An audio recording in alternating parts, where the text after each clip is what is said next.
Eh bien, bonjour très chers téléspectateurs abonnés sur notre chaîne YouTube.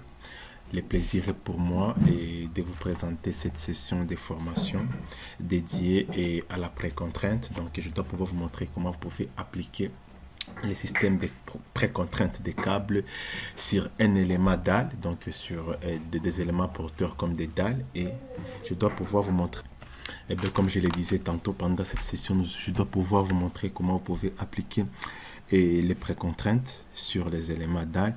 Et avant de commencer, cette session est réservée au béton précontré en utilisant Revit et Sophistic Structural Desktop. Voilà, nous allons faire un petit aperçu sur les bétons précontrés. Je dois pouvoir vous expliquer. Bon, pour la plupart déjà qui ne connaissent pas au juste c'est quoi les bétons précontrés, je vais juste vous expliquer d'une manière plus facile, donc un peu d'une manière plus pédagogique au fait. L'idée d'appliquer les principes de précontrainte est née lorsque l'idée de soumettre les bétons à un effort de compression permanente. Donc, l'idée de soumettre les bétons à un effort de compression permanent, de travailler en flexion sans qu'il ne réalise de traction. Donc, l'objectif des bétons précontrés, c'est éliminer dans un élément porteur, que ce soit une dalle ou une poutre, toutes les sollicitations en traction. Donc, tous les effets de traction, il faut les éliminer dans un élément porteur. Donc, dans un élément de structure. C'est ça le principe des précontraintes, dont les câbles reprennent. Donc, s'opposent les câbles qu'on ajoute, les efforts là des précontraintes, ce sont des sollicitations qui s'imposent aux efforts appliqués par les éléments de traction. Donc, les efforts de traction appliqués dans une poutre, par exemple, ces efforts là des précontraintes s'opposent à ça pour rendre les sollicitations en traction très nulles. Donc, dans un élément de poutre en béton précontré, l'acier précontré équilibre les efforts des charges extérieures et évite ainsi un béton de se fissurer sous les charges d'exploitation. Donc, la compression initiale introduite grâce à la précontrainte des poutres s'oppose aux tractions engendrées par les charges et surcharges appliquées. Vous voyez? Donc, il y a les charges et surcharges qui sont appliquées. Voilà. Les principes de précontrainte s'opposent aux sollicitations et variables qui sont appliquées sur un élément de poutre qui peuvent créer la flexion et les faire travailler en traction. Alors, quelle est la différence qui existe entre le béton armé et le béton précontré? Quelle est la différence entre le béton armé et les bétons précontrés?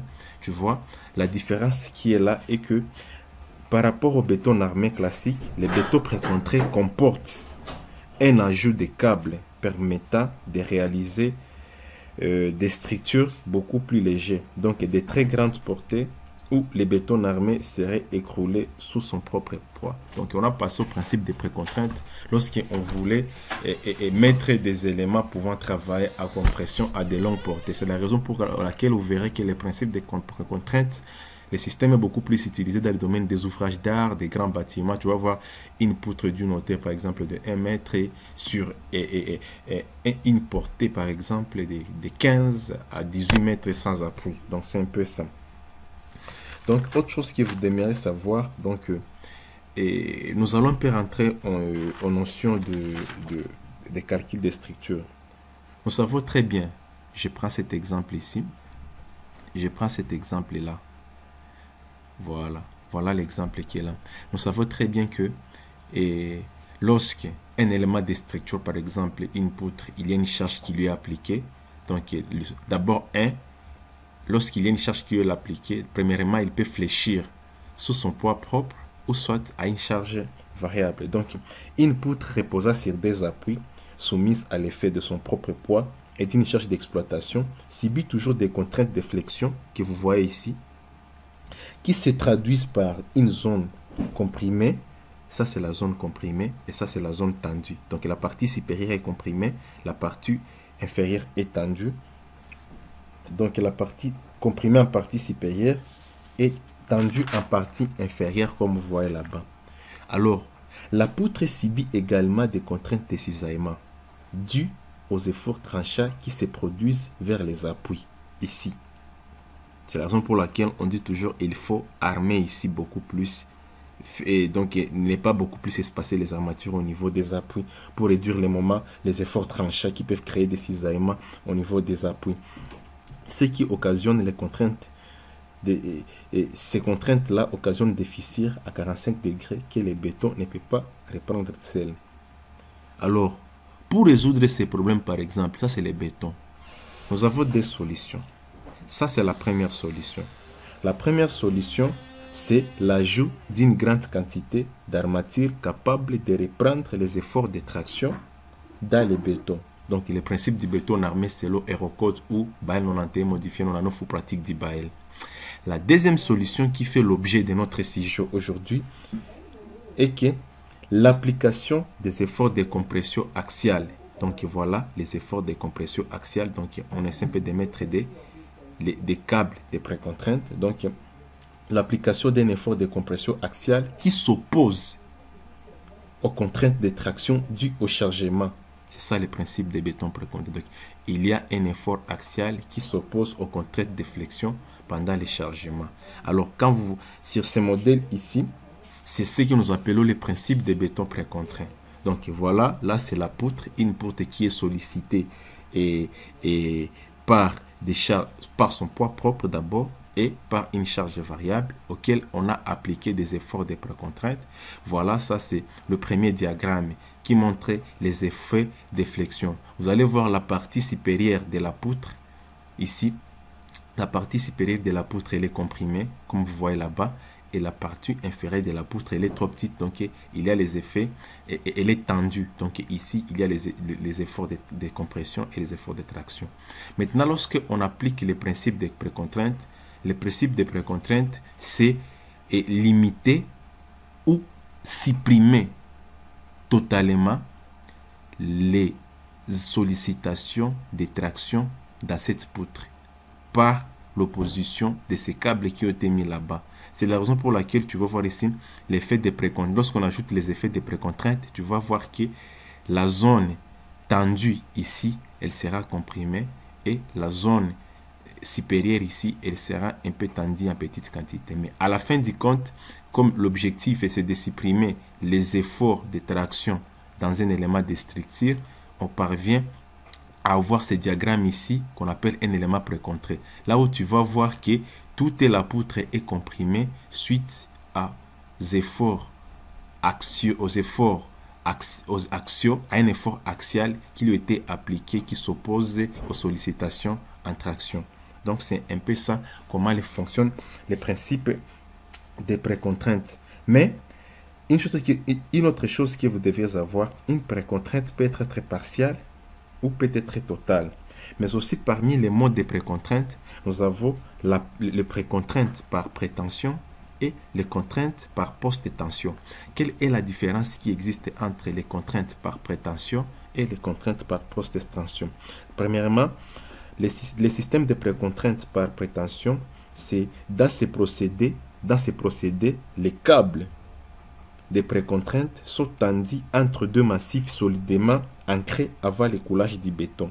Donc, cette technique est surtout beaucoup plus employée sur les bancs de la préfabrication. Par exemple, dans des usines de préfabrication, des éléments préfabriqués, souvent on applique les principes là des précontraintes parce que là, c'est sur les bancs de préfabrication pour réaliser des éléments répétitifs. Donc, lorsqu'il y a des travaux répétitifs, on va produire des éléments répétitifs, des poutres, des dalles, ainsi de suite, préfabriqués. Les sujets d'aujourd'hui chez nous, ça nous ramène ici. Donc, la précontrainte par poste de tension, qui est beaucoup plus utilisée.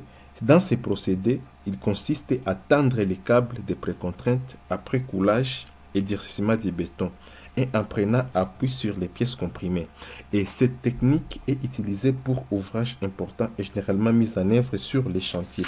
Donc, c'est ce qui est beaucoup plus utilisé sur les chantiers que vous allez voir là-bas. Donc, c'est après le coulage des bétons qu'on va mettre des gaines. Et voilà un peu les processus.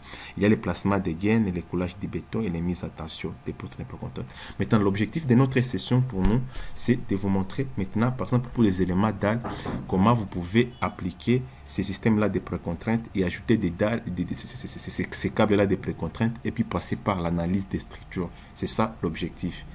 Alors, nous allons passer dans l'environnement Revit. Voilà, nous allons rentrer dans Revit.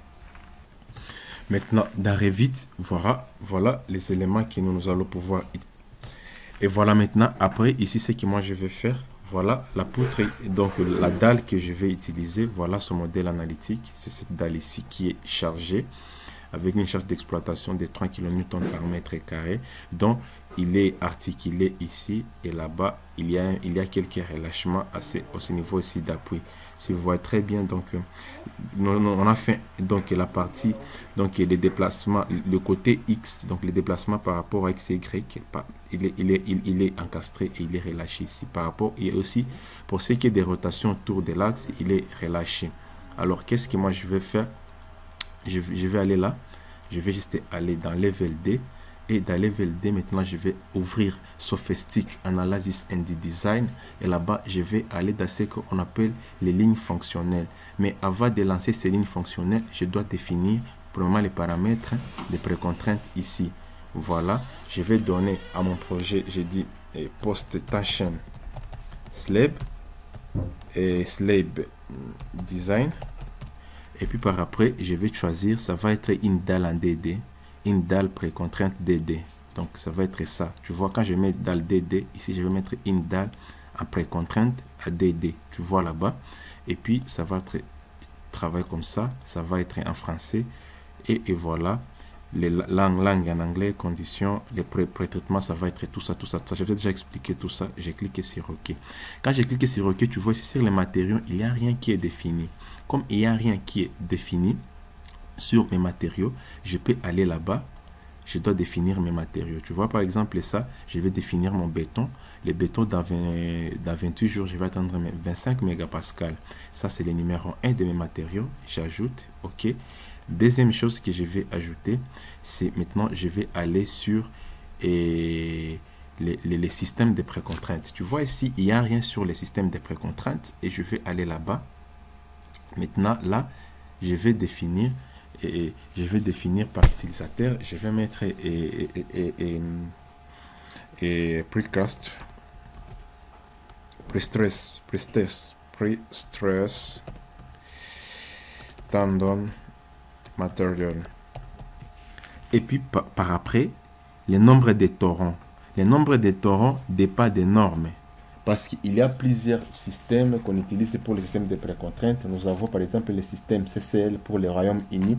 Nous avons le système Fresnet qu'on utilise souvent en France parce que le père du béton précontraint, si vous le savez très bien, c'est Fresnet, le français, et Ernest Fresnet, je crois. Et puis il y a le système CCL pour le Royaume-Uni. Nous avons aussi les systèmes BBRV, ça c'est pour le système suisse. On a le système DAG, ça c'est un système de précontrainte allemand. Et nous avons les Français plusieurs systèmes. Et nous, dans notre ici, nous allons utiliser ici, ce ne sera pas les systèmes de précontrainte de Fresnet. Et on pourra utiliser les systèmes Fresnet,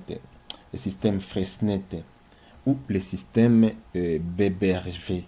Le système suisse, là où ce système utilise les câbles composés de torrents T15, des histoires comme ça. Ça, c'est pour les Fresnet, T15S, ainsi de suite. Maintenant, pour le BBRV, là, vous verrez vous-même ce qu'on utilise. Et là, le nombre de torrents dans une gaine, ça ne sera pas 19, parce que cela va nous permettre de déterminer l'effort des précontraintes. Ici, la force nominale des câbles, les PO, l'effort des précontraintes qui est là-bas, qui est là. Nous voulons déterminer cet effort ici des câbles pour les tensions des câbles. Et là-bas, qu'est-ce que moi je vais faire? Ici, je vais d'abord premièrement mettre 100 mètres carrés la surface des torrents. Et maintenant, la surface des câbles, j'ai ça par rapport au nombre de torrents. Moi, ici, je vais utiliser 6 torrents. Et quand j'utilise 6, tu vois directement, et ça diminue. Et là, directement, tu vois que ça ne peut pas me donner les calculs du fait que je n'ai pas encore déterminé les assiettes de précontraintes. Donc, les assiettes de précontraintes ont toujours une grande valeur de limite d'élasticité. 1340, combien mégapascal? Donc, tu vas voir. Et puis là, je vais définir les matériaux où je peux les vérifier ici. Là-bas, je vais les définir. Tu vois, là-bas, j'ai défini mes matériaux. Voilà les types. la classification, tu vois, les types que moi je vais utiliser, c'est un acier capable de réaliser un module d'élasticité de 1450 mégapascales. Donc les aciers de précontrainte, pre-stressing steel. Et puis les classes 3, ça c'est le Eurocode. Maintenant les épaisseurs max, nous avons voilà les résistances. Il nous donne toutes les valeurs caractéristiques, les appuis par élastique et les propriétés. Tu vois, il nous donne le poids propre de ces câbles de précontrainte, de ces torrents-là. Il nous donne la densité, les coefficients de température, les modules d'élasticité, les coefficients de poissons, ainsi de suite. Et puis quand je vais ici, ça va me donner la courbe contrainte de formation. Voilà un peu la courbe de contrainte de formation. Il me donne les facteurs de sécurité pour ces aciers-là, les limites à service, les valeurs de calcul. OK. Là, je clique sur OK. Quand je vais là-bas, tu vois directement, du fait que j'ai déjà défini les aciers de précontrainte, lorsque je mets le nombre de torrents, on les multiplie par la surface des torrents pour avoir cette surface-là de câble à mètre carré. Et lorsque nous avons les valeurs ici des coefficients de force maximale admissible PO, c'est le Eurocode 2, partie 1.3. Et voilà comment on fait les calculs des forces là, des PO, la valeur maximale de l'effort de précontrainte dans les câbles. Maintenant, si je diminue, je mets par exemple 3, tu vas voir, la charge diminue, tu vois ainsi de suite. Maintenant, ici, soit moi, je vais mettre 6 torrents. Je mets 6 et voilà, j'ai la valeur de 5,4 kN. Je clique ici. Comme j'ai déjà défini la valeur des matériaux de précontrainte, maintenant, plus facilement, maintenant, je peux aller là-bas, les lignes fonctionnelles. Je vais aller là, tracer les câbles. Quand je clique sur tracer les câbles, tu vois directement et ça me donne ça, Tando Projection. Je vais juste aller là-bas, je vais aller ici et tu vas voir que mon câble est déjà tracé. Quand je clique sur les tracés des câbles ici, tu vas voir là, attends, pour avoir les caractéristiques. Attends, je vais aller là, Sophistic Analysis, et là, je vais les propriétés structurelles. Tu vois, je clique sur OK, et voilà, ça me donne les propriétés de ma position des câbles. Maintenant, autre chose, c'est que je vais faire, je dois ajouter les stations des câbles. Moi, ma station des câbles, la première station, je vais l'ajouter là-bas. Ça, c'est la première station des câbles. La première station des câbles, je vais ajouter là-bas. C'est ça, ma première station des câbles. Après, qu'est-ce que je vais faire? J'ai déjà ajouté ma station des câbles. Si je clique sur les câbles ici, vous voyez là-bas, je vais aller là, tu vois, les systèmes, je peux lui donner un nom. Et je dis câble qui est là-bas.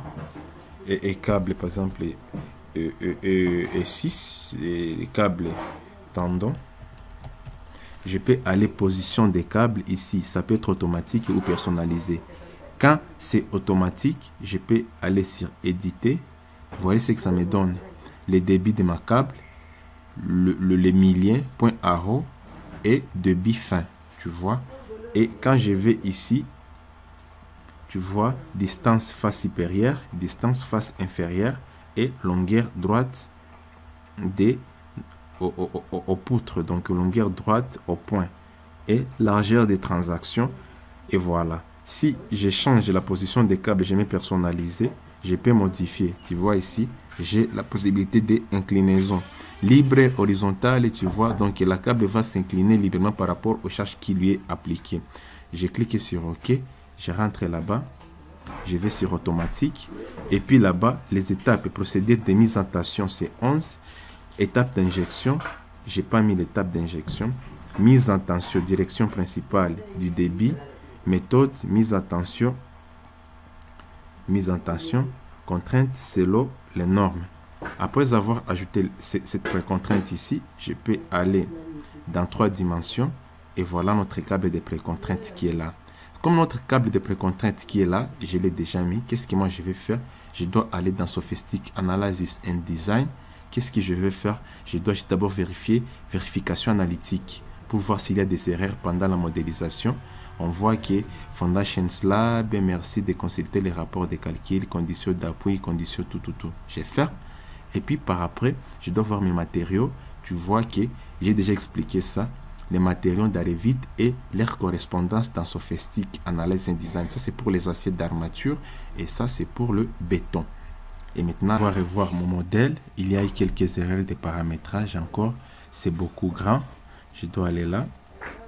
Je dois pouvoir modifier mon système. Je vais lui donner un autre nom. Je supprime ça. J'ajoute un autre système. Je lui donne un nom, par exemple, Prestressing. Prestressing système. Système 12.17, donc 12.7 mm. Et là-bas, je vais changer ça. Je vais changer. Je vais mettre 1700. Voilà. Je vais mettre 1700.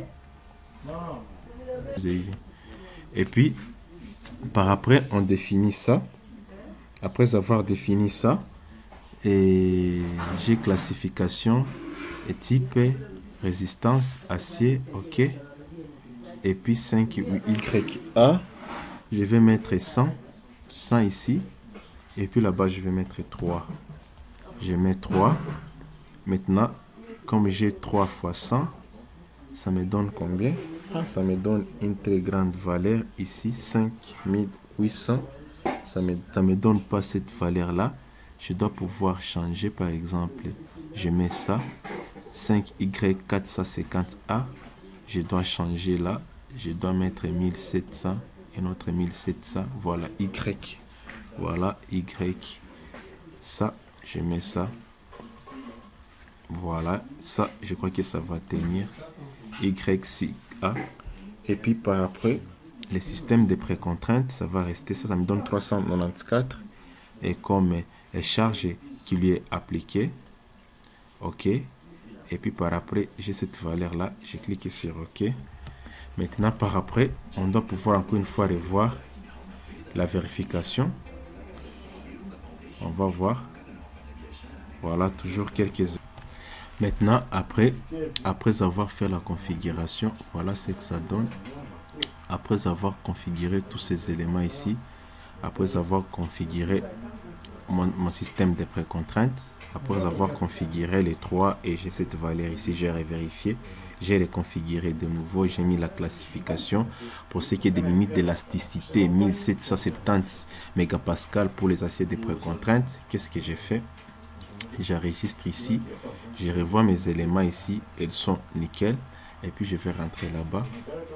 Bridge design, non, not for bridge design, bridge analysis. Et là, j'ai déjà vérifié les matériaux. Qu'est-ce que moi je vais faire? Je dois générer les éléments de calcul. Aucune erreur détectée. Et puis par après, je vais lancer l'analyse, application des charges. Ok, quand je clique sur application des charges, voilà un peu, ça va nous donner quelques géométries pour ce qui est donné câble. Voilà un peu la géométrie. Voilà un peu la géométrie de nos câbles. Voilà à notre portée libre. Voilà le point de passage des géométries axe de la gaine. Voilà les efforts. Voilà comment se comportent nos éléments des câbles. Voilà comment se comportent nos câbles dans nos éléments qui se trouvent là-bas. Voilà, ainsi de suite. Voilà un peu le principe des précontraintes qui lui est appliqué. Deuxième chose, je peux générer, cette fois-ci sans tenir compte des cas de chargement. Voilà, calculation, OK. Et là, je vais rentrer ici et je vais entrer sur rapport browse. Et là, je vais cliquer sur OK. Je vais cliquer là-bas, rapport browse. Toujours les mêmes choses. Là, maintenant, les calculs sont exacts. Voilà les nickel. Les actions qui sont appliquées. Les actions des précontraintes. Voilà comment se comportent nos câbles de précontraintes. C'est ce que je voulais vous montrer. Si vous voulez, vous pouvez enregistrer ces éléments ici. Maintenant, l'objectif ici, c'est je vais aller là-bas. Je vais aller ici. Je vais ouvrir Sofistic pour voir mes principes de précontrainte de ma dalle qui est appliquée là-bas. Et voilà, j'ai tous ces éléments, j'ai les tendons, ainsi de suite. Maintenant, j'ai la possibilité de mener certaines analyses. Et là, si je vais ici, voilà un peu mes éléments qui sont là-bas. Tu vois, stage. Et qu'est-ce que je peux faire? Je peux insérer pendant l'analyse, autre type d'analyse. Je peux insérer task. Et je vais aller là-bas, construction stage. Je vais aller là. Et là-bas, note for, pas l'analyse sismique. Note pas l'analyse sismique, mais construction stage. Je vais aller là-bas. Et voilà un peu les éléments qu'il va tenir compte, la output. Ok, il va relancer les calculs. Voilà un peu certains éléments de calcul pour nos stages. Quand je vais rentrer là-bas, voilà un peu certaines déformations par rapport à l'instabilité. Et là-bas, voilà nos systèmes de précontraintes. Je rentre là-bas. Qu'est-ce que je vais faire? Maintenant, qu'est-ce que je vais faire? Je dois pouvoir remultiplier ces tendons. Je vais faire 50. Non, je ne déplace pas, mais je dois aller là-bas. Je dois juste faire une copie multiple. 50, 50, 50. Et là-bas, 50, 60, 50, 50. Je vais d'ajouter beaucoup de...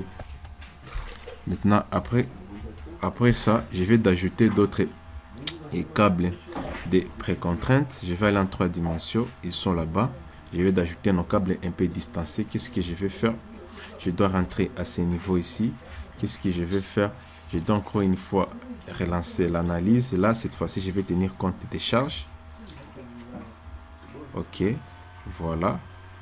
Mes calculs sont là. Et là-bas, ça va me donner une suite de beaucoup de tendons. Donc, les systèmes de gain axe câble. Et ça va me donner des images. Tu vois l'application des câbles de précontraintes sur nos différents éléments. Vous voyez comment ils sont appliqués par rapport aux charges qui ont été appliquées. Et puis, je vais rentrer là-bas encore une fois. Je vais ouvrir Sophistic. Après avoir ouvert Sophistic, voilà mes éléments qui sont là-bas. Qu'est-ce que je vais faire? Je vais aller sur l'analyse linéaire. Sur l'analyse linéaire, je vais tenir compte des DDL1. Et là-bas, graphique output, je dois relancer tous ces calculs ici. Je clique sur OK. Là-bas, analyse linéaire. Attends. Analyse linéaire. Groupe. Non actif. Active. Text out. Use define. Donc, c'est un peu ça. Et puis, vous pouvez lancer autant d'analyses que vous voulez. Mais déjà, par rapport aux actions, je peux rentrer maintenant ici. L'objectif, visualisation. Je vais aller dans image. Benjamin. Maintenant, par rapport à la visualisation, voilà ce que ça va nous donner. La transparente. Et voilà un peu nos câbles de précontrainte qui sont là-bas. Ici, voilà un peu. C'est ce que je voulais vous montrer, comment vous pouvez appliquer les câbles de précontrainte et post-tension dans une dalle à béton armé qui nous donne un béton précontré avec Sophistic. Et puis par après ça, nous avons d'arriver les résultats des calculs. Si je génère mes calculs ici, j'ai désactivé le cas de charge. Je vais aller ici, géométrie, maillage. Je vais générer là-bas. Je vais cliquer là-bas, fermer. Et voilà, quand ça nous ouvre, voilà les résultats qui sont là-bas. Tous les résultats des calculs par rapport aux vies en élévation. Voilà un peu l'application de nos câbles de précontrainte dans la dalle. Voilà un peu. Maintenant, vous pouvez maintenant lancer tous ces éléments ici. Vous pouvez créer un dossier technique où vous allez maintenant documenter ça et ajouter. Donc, je voulais vous montrer comment vous pouvez appliquer les principes des précontraintes, comment avec Sophistic Analysis and Design, comment vous pouvez ajouter les tendons des précontraintes en définissant les matériaux. Tout ça, je vous ai montré les choix de type d'acier de précontrainte, et puis par après comment vous pouvez générer un maillage et puis avoir un modèle sophistique comme je vous ai montré par rapport aux différentes charges qui sont appliquées. Le plaisir a été pour moi de vous présenter cette session.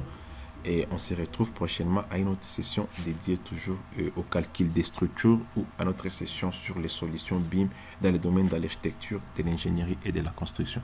Merci beaucoup et bonne suite des temps chez vous. Bye bye.